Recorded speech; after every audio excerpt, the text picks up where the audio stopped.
Hi, everybody. I'm Tammy Kimbler, the Director of Communications at the Land Institute, and I'm going to host this awesome assembly of makers and producers and related connective tissue. We were going to put a slide up, but we realized it would literally be over everyone's faces, so that's probably not very effective. So we're going to, the purpose of this panel is to essentially talk about the story of where we are at with commercialization in its most tangible forms, which is food, and hear from the entrepreneurs and the people working in the space, research and development, and innovation, what they're doing, what they're excited about, and paint a picture for what food science and applied research and development looks like, and what we need to continue this growth and progress and think about the innovations, improvements, and structures that we need to move forward. So I'm going to real quickly ask this team, as you guys go through, if you can just briefly introduce yourselves and which organization you're with, and share with the group how you got involved with Kernza and what the newest thing you're working on that you're excited about. And we've got about 10 minutes to go through that. So it's 2 minutes apiece. Who wants to start? I guess I have to start. All right, so George Arno. I'm a faculty at the Department of Food Science and Nutrition, University of Minnesota. I started working at the university in 2016. And right after I accepted my position, I got introduced to Kernza through the Forever Green initiative at the university. Since then, I've been working on Kernza, and it's one of the reasons why I'm sitting here with you. And I've been very excited about Kernza because of the environmental aspect of it. I'm originally from Ghana, and with all this climate change, countries in Africa are hit a lot. It's really bad, and we are really trying to figure out ways to go around this. So I thought working on Kernza would give some insights into this. So I'm not involved with the growing, I'm involved with the food science part of it. So we do screening, and it's not just me, myself, two of my colleagues, Tonya and then Pam Ishmael, they couldn't be here, but we've been doing the screening of the grains in terms of nutritional characteristics, how it is changing through all the breeding and the agronomic work. We've also been working on product development, and I brought a few products yesterday, and I got very good answers from you guys. So the exciting thing we've been working on now is to look at the popping of the grain. We're looking at extruding the grain. And actually, one of my students is actually preparing intermediate wheat grass sake, like wine from intermediate wheat grass. So we are kind of going a bit into beverages as well. So I'll stop here and give it to the next person. Otherwise, I could go forever. Thank you, George. Hello, my name is Douglas Michael. My company is Columbia County Bread and Granola. I honestly don't know how I managed to fall into this position, because most of my life I was very happily working as a cartoonist. I was living in New York, working for DC Comics, National Lampoon, just across the board. That was my life. And then as the business sort of shifted over to digital, I tried to make that transition. But at the same time, through just a series of unfathomable events, I got involved in baking sprouted grain bread. It was partly in response to getting Lyme's disease. And again, things happen when you move in one direction, you don't anticipate it. But I connected with a nutritionist. I was now living in Pennsylvania. I connected with a nutritionist who was looking for a flax granola. Nobody was making it, but she was dating a guy in the same town that I was selling bread, and he was one of my customers.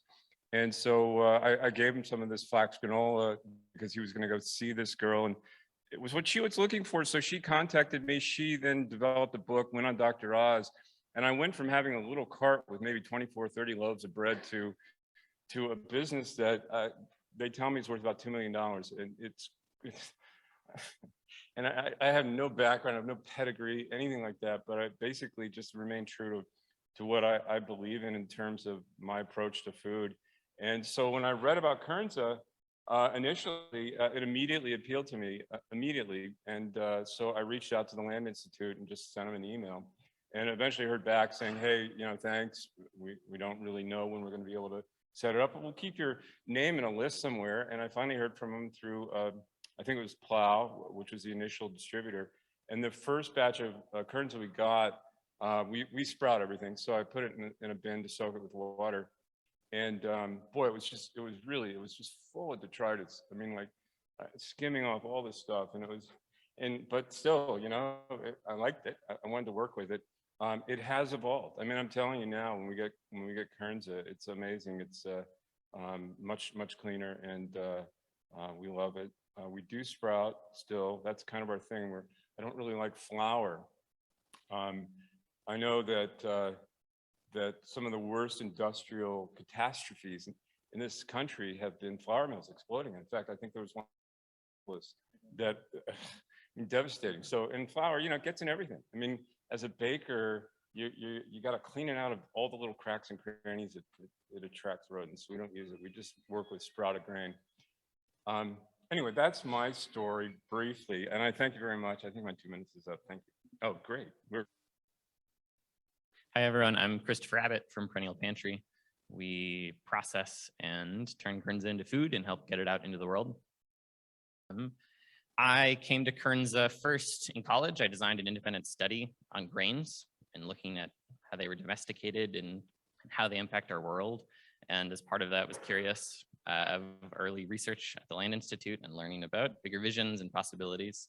And then started a company within craft beer supply chain, learned a lot about how you turn grain into food and beverage, and was in the right place at the right time to connect with Tessa and Colin in starting to do some malting research and starting to do some distribution. And now over time, we've really completely changed our focus to trying to get Kernza into the world. And things that we're excited about right now, I think align a lot with what Colin was just talking about. I think that it's fascinating having the lived experience and then seeing an academic study that's describing what you're going through. And that the point of invention meeting innovation and going through a valley of death is hard and is also a pretty exciting space of really trying to figure out how can Kernza find product market fit and find a point where it can thrive and where it's eaten and where it's not just something that's trialed and sampled. And so I think that what we're most excited about as a team is that process. Certainly there are specific products and foods that we're find promising, but I think that it's much more the process that brings me excitement of trying to figure out and iterating through lots of little experiments. I think looking out at all of this fascinating information that you all have been presenting the last few days, it's very similar processes that are needed to try to really find a point where Kernza can take off and thrive. My name is Alexandra Diemer. I work for the Agriculture Utilization Research Institute in Minnesota, and we are kind of a blend of state-funded, client project-funded, and grant-funded innovation. We have a number of different buckets that we work within. So a lot of our teams on our technical department are chemists and laboratory technicians that will develop things like co-products, biofuels, bio-based products, and food. And then I am on the business development team, and my role specifically is in novel supply chain creation.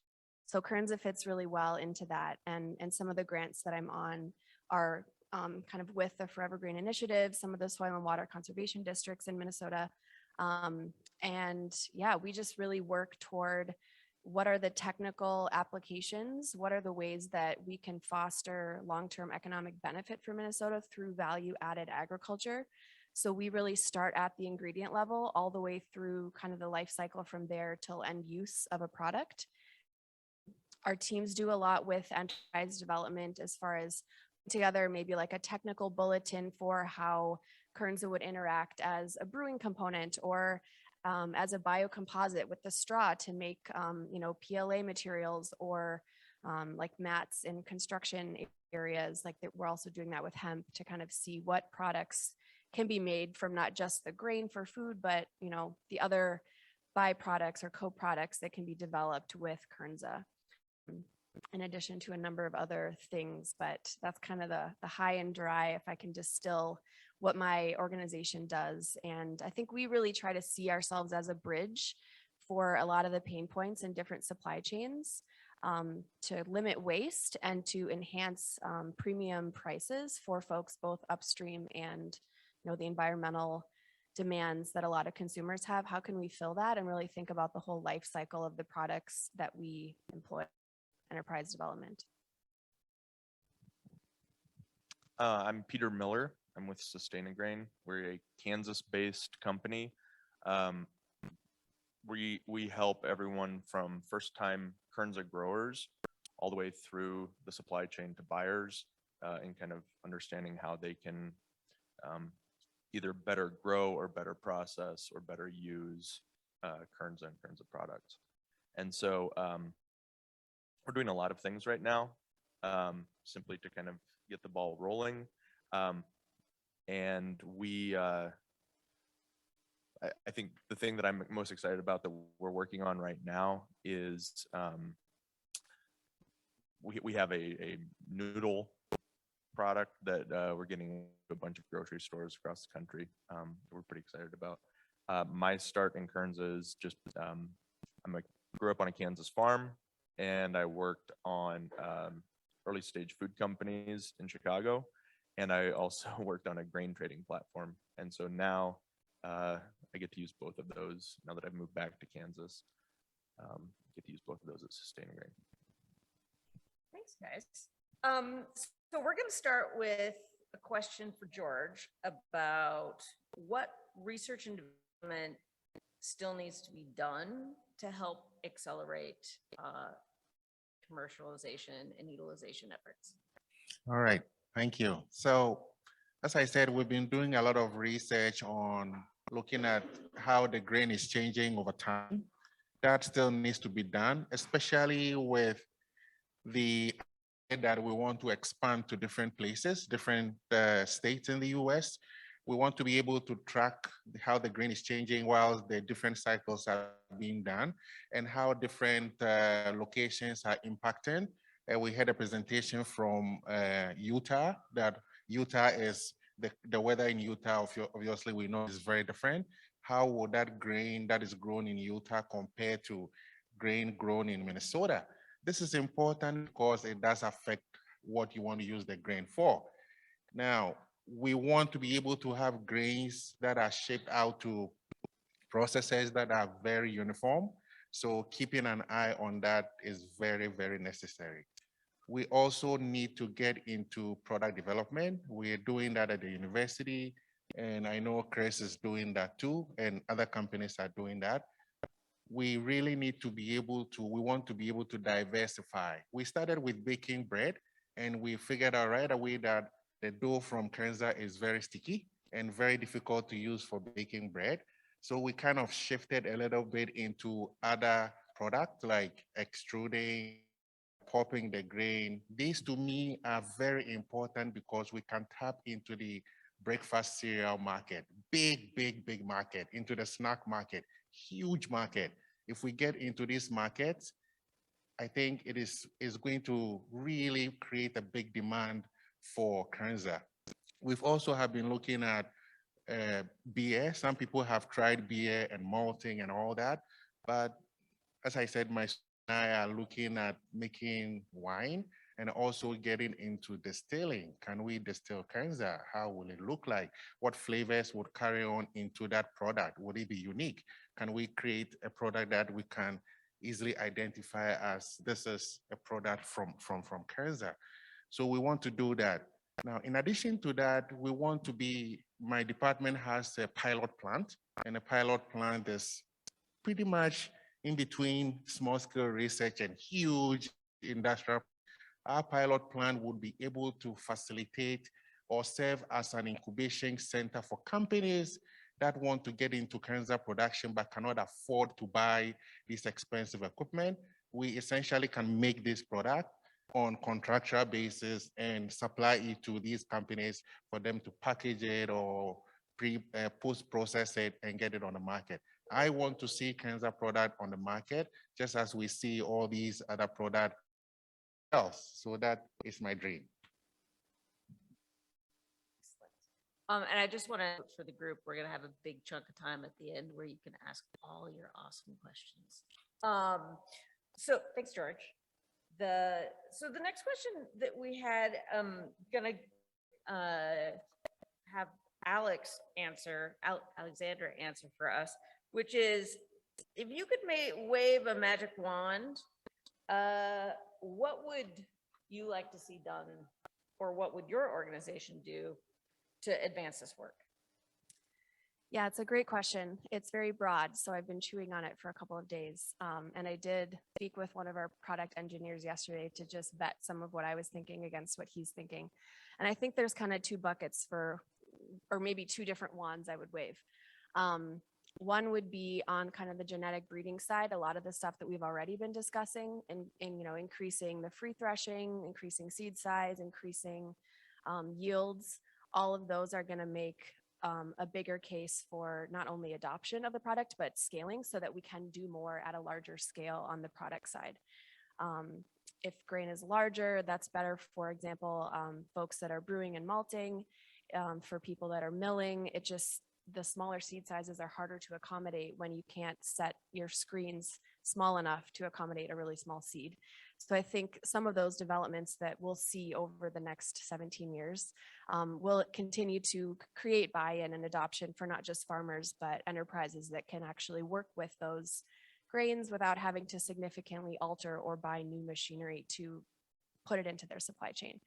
And then the other side of the magic wand that I would want to wave, that really probably is what my job entails, so it's an easy out for me to just say it'd be nice for it to magically happen, are some of the things that Parliament at MadAg is starting to put together as far as upstream supply chain connectivity, getting grain from the harvest cleaned and dehulled so that enterprises and those that want to get involved in pilot projects have easier access to those grains that they can use.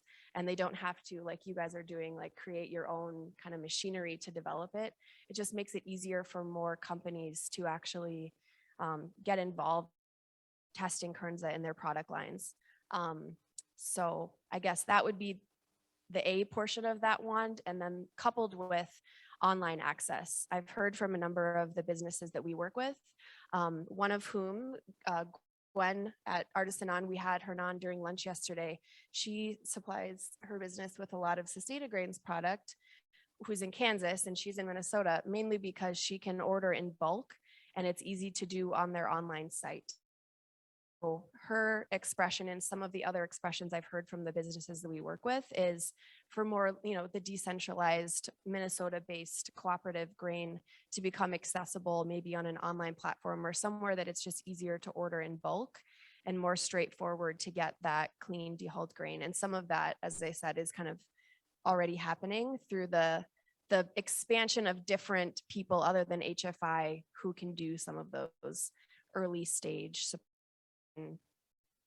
cleaning, dehulling, et cetera, to make the product accessible to a larger bulk order. Doug, could you share a little bit more about some of the challenges that you have had in working with Kernza from a product standpoint? So we've been doing this cracker with Kernza pretty much from the go. And it's about 25% sprouted Kernza and 75% sprouted wheat. And that combination works pretty well. I mean, George mentioned that Kernza can be a little sticky to work with. And so for us, that just creates cleanup issues and whatnot. But I've always been interested in finding a way of taking Kernza and making it the essential ingredient in a product. And I'm in Pennsylvania, George is in Minnesota, and he's got a lab and he's got resources. And you kind of hit on the idea of puffed. And at the same time, I'm wondering what to do. But weirdly enough, where I live, there are a lot of Amish. And Amish, for whatever reason, are very much into puffing. In the Amish community, they love their puffed grain. So I just happened to, get into conversation with one of these puffers, and I said, "Do you think you could puff Kernza?" and he didn't know, but I approached the Land Institute and said, "Hey, I have this idea." And so they sent some Kernza to me for this test trial, and we got some interesting results. We got a mix of it was all puffed, but some was puffed nicely, like what you had saw with George, and some wasn't. But it showed some promise. So I've been going back and back and back, and apparently there's a sweet spot for puffing Kernza. George found it, obviously. I don't know if you tried it, but what he had over there was amazing. Whereas I get it back from these puffers, and I don't know, you know, the process of puffing is really interesting. It's literally a cannon that they load with the grain, and it's got in this case, it has a flame, a funnel, and then they close it off and they raise the pressure, and they hit a point where the pressure and the heat meets, and then they pop it, and it literally explodes the puff grain into a cage, and then they just try to capture it. So, but yeah, I mean, it's 100% Kernza, and the thing about Kernza is it's got a great flavor, and so then I'm thinking, well, what am I going to do with it? George, you mentioned the cereal business, and I thought, yeah, puffed Kernza in a granola or even a snack item might be really good. So I would screen the Kernza we'd get back, and I brought during lunch, I brought some. This is a mock-up, but this would be like a viable puffed Kernza cereal with clusters. And the one thing I did a little, I think, George, you flavored your puffed Kernza. I actually added a binder, which in this case was agave, so it would bind and cluster. And so it gets nice chunks. And I do want to share it. I'd love to get response from people. But at the same time, you know, I had all that puffed Kernza that hadn't puffed. And I didn't want to throw it away because that would, you know, so I thought, well, I'll do like a Rice Krispie bar, coat it with chocolate. So again, please there's bars back there, please take them home. They're pretty good. But meanwhile, I'm thinking, you know, this Kernza is really, it's got a great flavor. So I also have been looking at, and this is the puffed, unpuffed Kernza, but it's got kind of traded Kernza flavor. And I just found some, these are salt packages, and loaded it up. And I want to put them out again so people can just kind of sprinkle it. I think Kernza, above any grain I know of, really does have a unique, wonderful flavor. And just for a snack or topping, I think there's a lot of potential there. So I'm excited about what Kernza could present in the marketplace. Did I answer your question? Perfect. That's why you were the plant on that one, Doug. So now I'd like to turn it over to Christopher to talk a little bit about, you know, what opportunities do you see to make Kernza utilization and product development more accessible and equitable for the community? I know you're really passionate about that, and it's been a big topic of conversation across this whole conference. So. Yeah, well, I'm happy to speak to it after what happened this morning with Tessa and Colin and Amy. I think that's really important context for thinking about equity within supply chains and Kernza going to market. And I think that the place to start is to look at what's happening right now, where I think that there's a whole lot of really thoughtful facilitation and intentional work shaping and all around commercialization. But the reality is that the businesses engaged in commercialization are primarily white and male and privileged. And I think that's happening because we are people who are able to, through that privilege, handle risk and take more risks than others. And that, unfortunately, if you look at new technologies being commercialized historically, often that looks like something coming out to people being able to take that risk, and then that privilege being compounded, where they're able to run off with some new large opportunity. And that is a huge structural challenge that at its base can then really compound and keep the flywheel running of these larger structural systems that impact equity. And so I think that certainly on one side, absolutely, there's important work to be done just on participation, just on what voices and types of people are able to participate in conversations and show up, and listening to those voices, should absolutely be highlighted and focused on. But I think on the other side, there's also a lot of need for that type of structural work where we're not just continuing the same problems.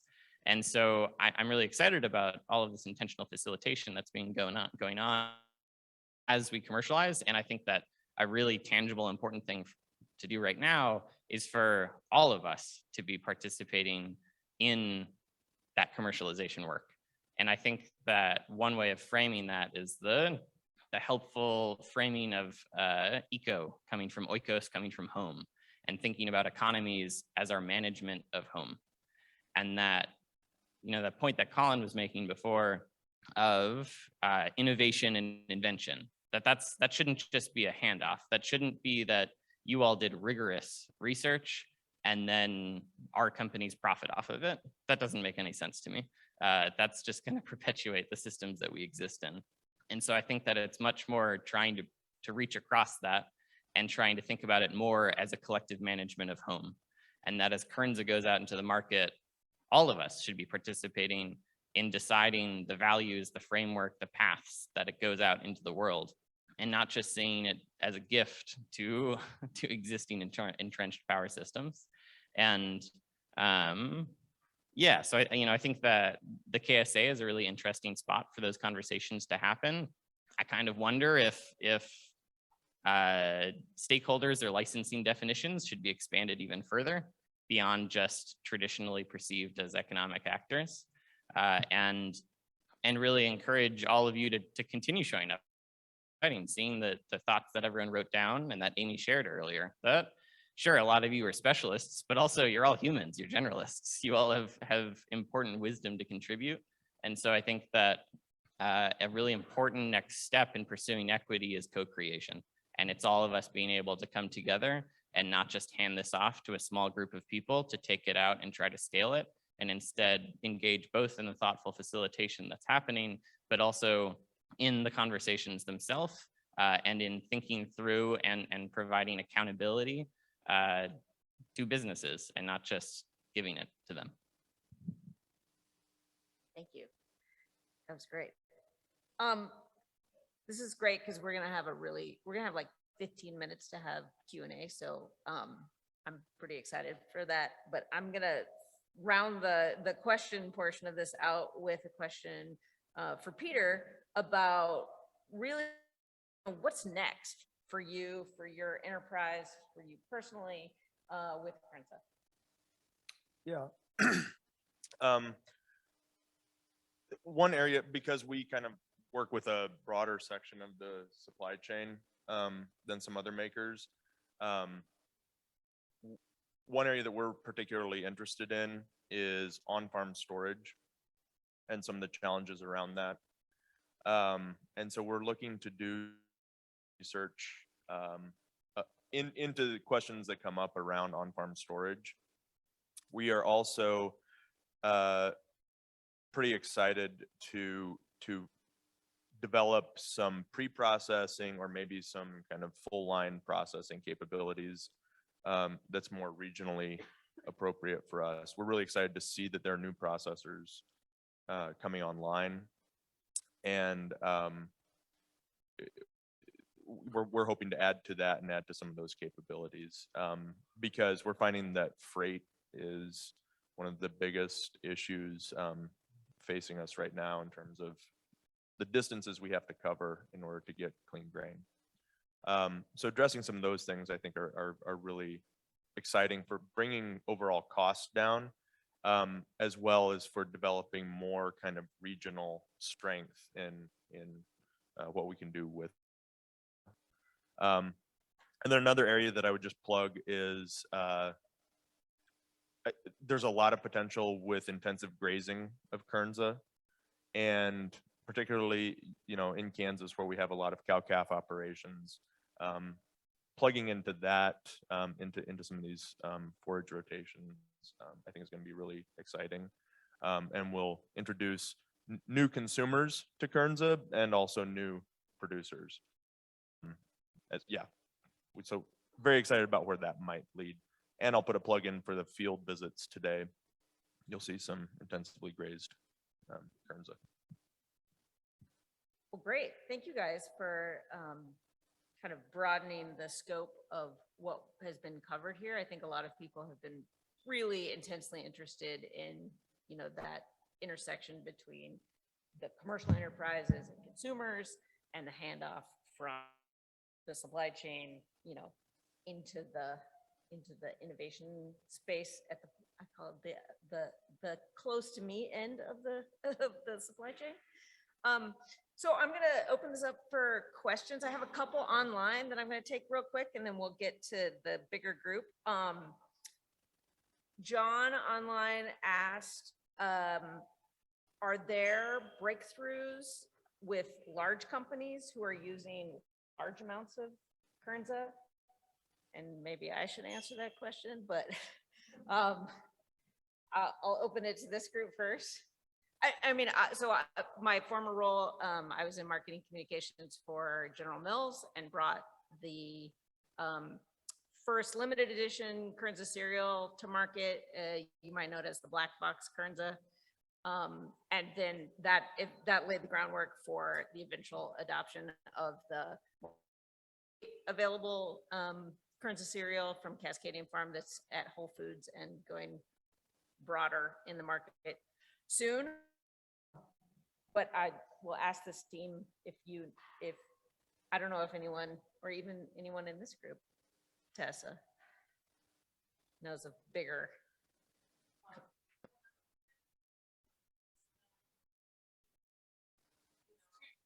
It's too early to say.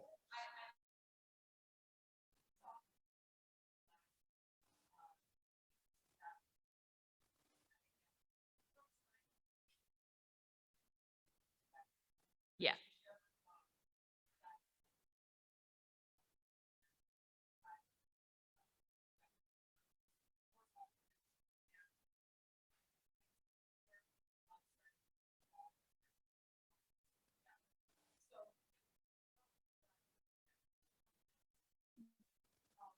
Part of, I'm not talking loud enough. I feel like I'm shouting.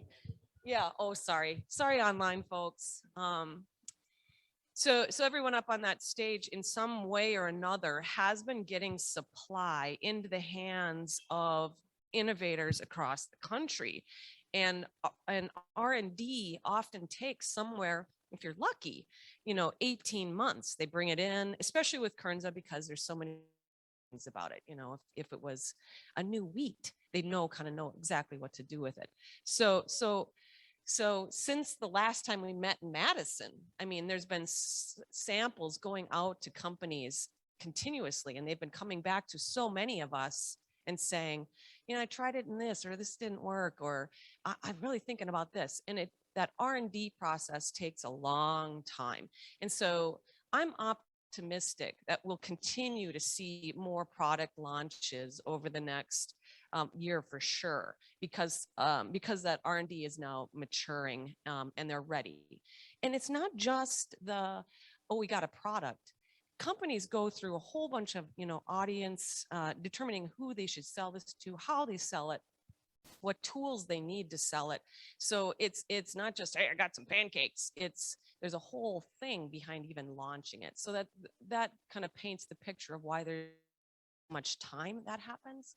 But because we've been working on all of that since the supply increased, some of that is now at the place where we're going to see more of these products launch. And I don't even know half this, some of the supply has gone places where I have no idea. Christopher probably has a pretty good inkling of where he's sent product and might have an idea of where things are sort of percolating. So hope that was a good answer. The question was, Christopher, what does Christopher's R&D timeline look like? We decided we wanted to make crackers on February 2nd. And now we've shipped our first sort of trial period of crackers. Which I think that there are, to Connie's point, lots of samples in the world and larger companies that are interested. And I think that if you reference the type of technology adoption that Colin's talking about, especially within premium consumer packaged goods, things much more often come from the bottom. And that innovations really need to create significant cultural buy-in and excitement within some kind of user base. And when you see new ingredients and new foods come into the world, it's I think much more often that it seems like they're huge and maybe they're actually 10 years in the making, and less often that suddenly one company decides to send it out to 20,000 stores. And that the big part of that is that that success for Kernza is going to become sustained interest. It's not going to be trial purchases. And you can get a lot of trial purchases if you can get into 20,000 stores all at once. But I think it's a lot harder to then create a place, a person or a family's diet and culture and community. And that the longer term bet, I think, and what has historically succeeded is much more the latter than the instantaneously going out. Peter? I'll just add to the question about R&D. I think that the other part of working with brands is having some agreed upon vocabulary and description of what Kernza is and the benefits of Kernza. And I think that I've heard a lot crisper definition of that in the gathering here this week than at any previous gathering.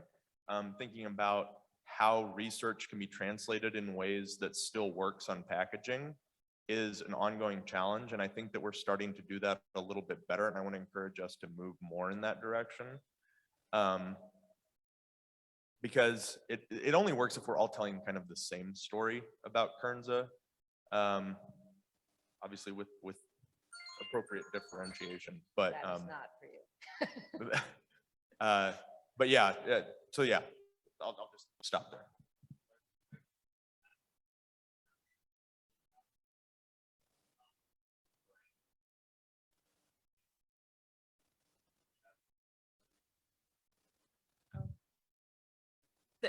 Yeah, the question was an example from Beyond Meat. Has raised a tremendous amount of money. I don't know what the figures are, but definitely tens of millions, maybe hundreds of millions are public. And they've really taken the path of raise a lot of money and try to sell an environmental story. And they've successfully pushed their product into thousands and thousands of stores and fully achieved trial, meaning someone buys it once, maybe they buy it twice. And now a barcode, every time a barcode is scanned in a store, Nielsen and other data companies have that data, and there are lots of data brokers who look at it and analyze sales rates and trajectories. And a lot of the sales information, since Beyond Meat is public, are now that their sales are just plummeting. And it's because they successfully pushed environmental product out at a massive scale. People tried it, they didn't actually love it, and now it's falling apart. And maybe they'll turn that around, maybe they'll find other paths, but consistently people buy food because it's tasty, it's healthy, and they like it with their community or their friends. They have some kind of connection to it. And unfortunately, environmental reasoning has never broken into a top 3 reason to buy food. And maybe it will, and it's an important story to tell, but if we just push Kernza out, or if we believe that it's going to be an environmental special dust that can go on a big corporate bag, that it's going to successfully then create sustained acreage, sustained use, and really have a place long term. I have a question, and then Carmen does as well. It was kind of the opposite of that, which is, do any of you have any products or novel supply chains that you sort of tabs on who are doing some innovative stuff and really building that groundwork for telling a story around a specific ingredient? Anybody you love or loathe? I think I have an answer, but can you just paraphrase your question to make sure I'm gathering the essence? Are there any ingredients or supply chains oriented or specific ingredient that are doing a lot of innovative things around telling a story of why that product is important. Yes, positive. But I follow the like kelp thing, and I think that's like an interesting analog. I mean, I know of a few. Lotus rice products out of Asia is pretty, they do all sorts of innovative rice products in the natural organic space, but and is to change the way agriculture functions for the people who produce rice, which are predominantly women in Asia and Southeast Asia. And so their whole platform is, we're not going to produce rice that isn't equitable and fair for the communities that serve them. And so we're going to fix the technology and the structure, and then the rice that is engendered from that will be what we make our products out of. And they've done an awesome job. And we're talking about like ramen, you know, like a very tangible $3 thing. So that's one example that I know of. I have an example that's not, I don't know if it's super relevant for this group because it's not food and it's not a grain, but in the sustainable fashion industry, which has a lot of polarization, there's a dressmaker in Los Angeles that is now growing regenerative cotton in India. And they also have a lot of like, their original business plan was built on dead stock fabrics. So taking fabrics from larger fashion houses that weren't used and making small run productions of these dresses. And now they're growing cotton, and it's based on soil health principles and fair labor and wage practices for both the growers and the sewers. And it's had really beautiful like photography and imagery, and storytelling is really kind of the basis of their whole business.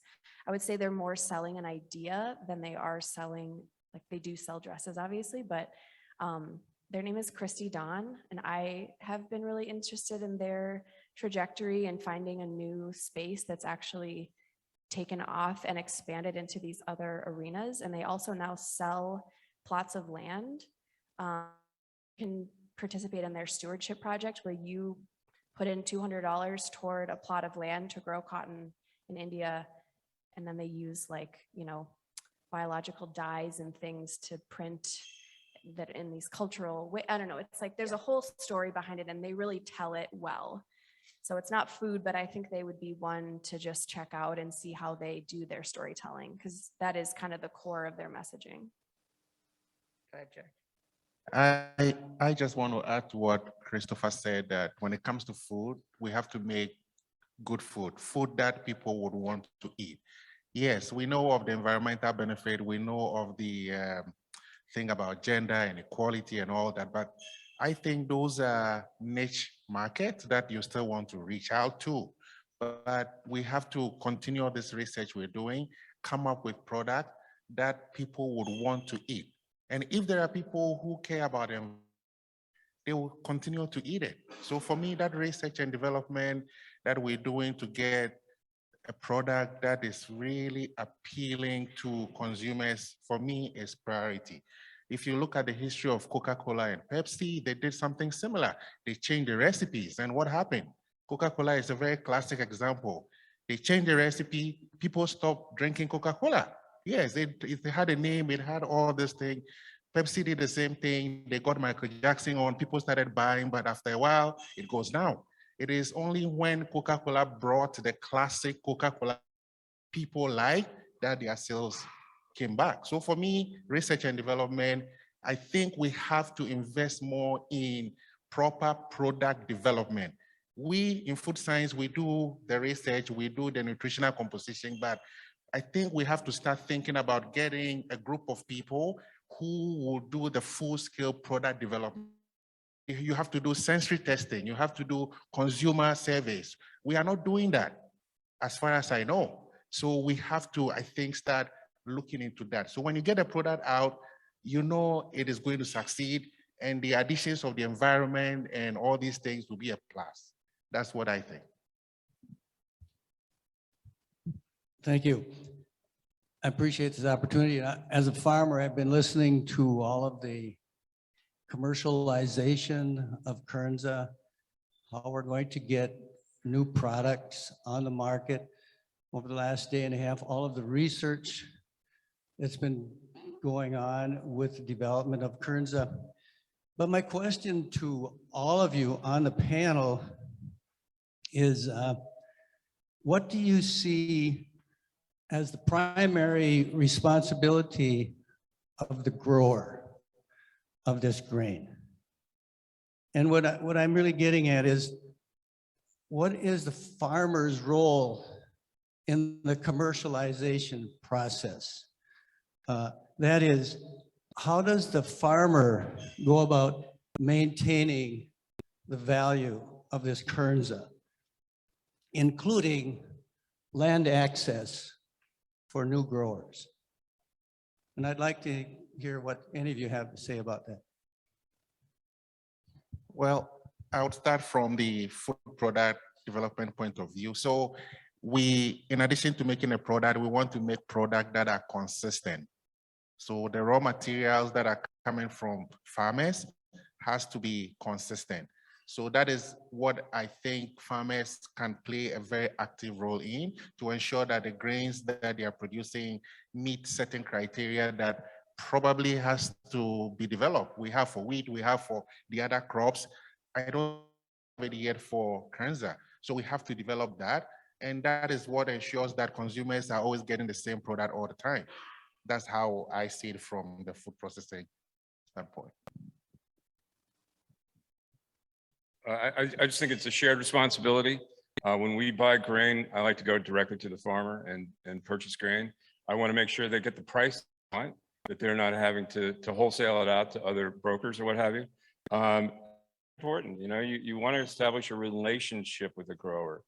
And that way too, like if you're growing alfalfa with your Kernza, is there a market for, is there something we could do with alfalfa to become, again, a selling feature for you?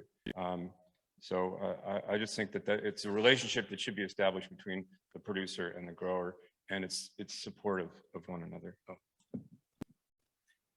Yeah, I think it's very relational as well. I think, did you see in the news the other week about a variety of large tech companies that are putting $1 billion into forward market contracts for carbon sequestration technology? And it's not ag focused. It's really, you know, we'll buy your carbon credits if you build carbon sucking machines and inject it underground.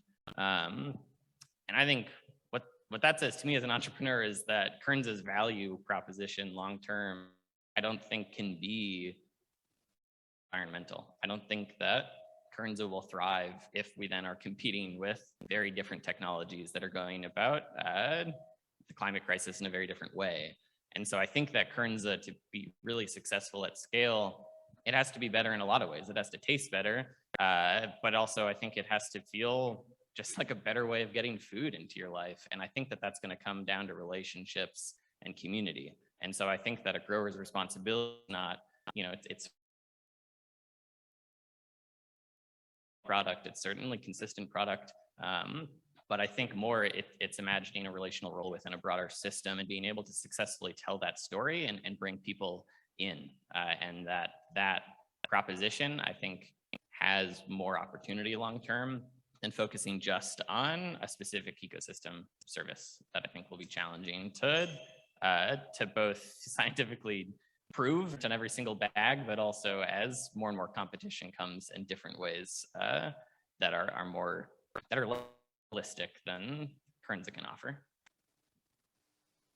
I have a follow-up question real quick, and then Jess, I'll get to you. As far as the relationship of farmers to the system, what is this group's thought on the role of farmers and adoption by the community? I mean, farmers are traditionally a very well-trusted group who perhaps have been quite vilified in the past decade. Like, feels like there's an opportunity with Kernza to change that dynamic, but I'd love to know what this group thinks. I think something that is worth kind of recognizing, that different land requires different management practices. And we need to make sure that we are leaving space for those different practices in whatever we're doing with Kernza. So, you know, in Kansas, where a lot more of the ground that Kernza is going on is sort of marginal ground, that's a different management practice that's going to be utilized there, typically using, you know, additional nitrogen or maybe some herbicide. That's going to be different from regenerative organic production that's in Minnesota. And I think it's really important that we try to remember that and not kind of classify Kernza as just one of those things.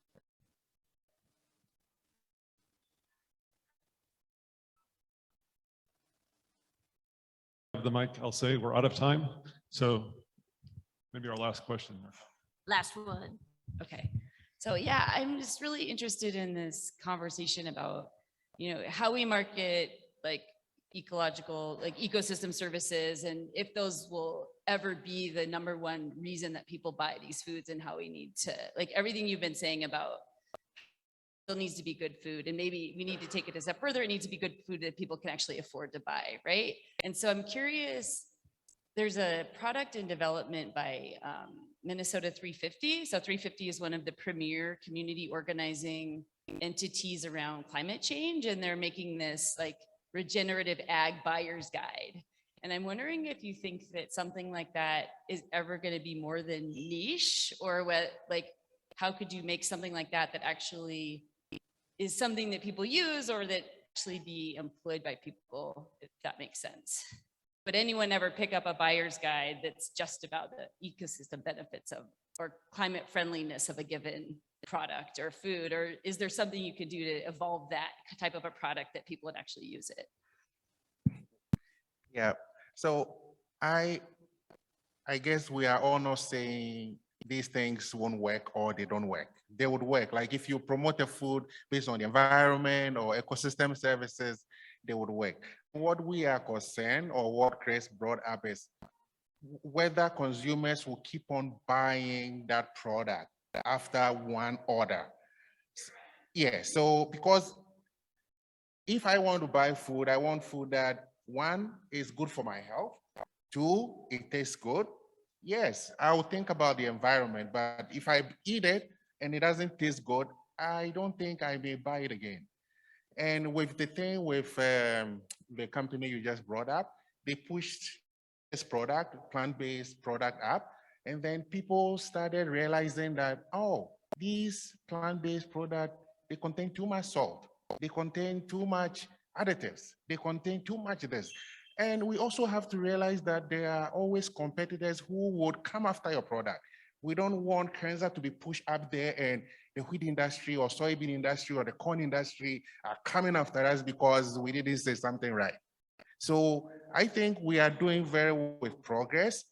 It might seem slow, but there's a lot that is still going on behind the scene to try to get a product that we can defend. If it doesn't work with ecosystem services, if it doesn't work with environmental services, it can work from the nutritional standpoint, right? If it's nutritious and it's good for people, people may still buy it, right? So we should push all of these and not just focus on one.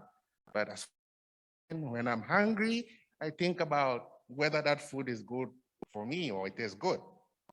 And I am sure people think that way too. Thank you. Closing thoughts? I think really big things come from really small things usually. And so maybe a buyer's guide is a way to connect with the community in Minnesota and get the ball rolling them.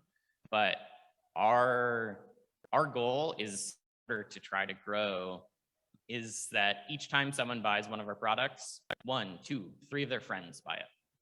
And we don't know why they're going to tell their friends. And maybe that buyer's guide is a way to access that community, but that I think what's needed right now is a lot of iteration in trying to figure out what are those things, what sparks that excitement for that person to go and tell many other people who will keep doing it.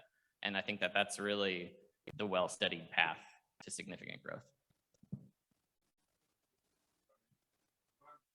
frankly, is a stamp, be it Kearns or what have you, that would go on a product that would sort of indicate an alliance of producers that meet a certain standard.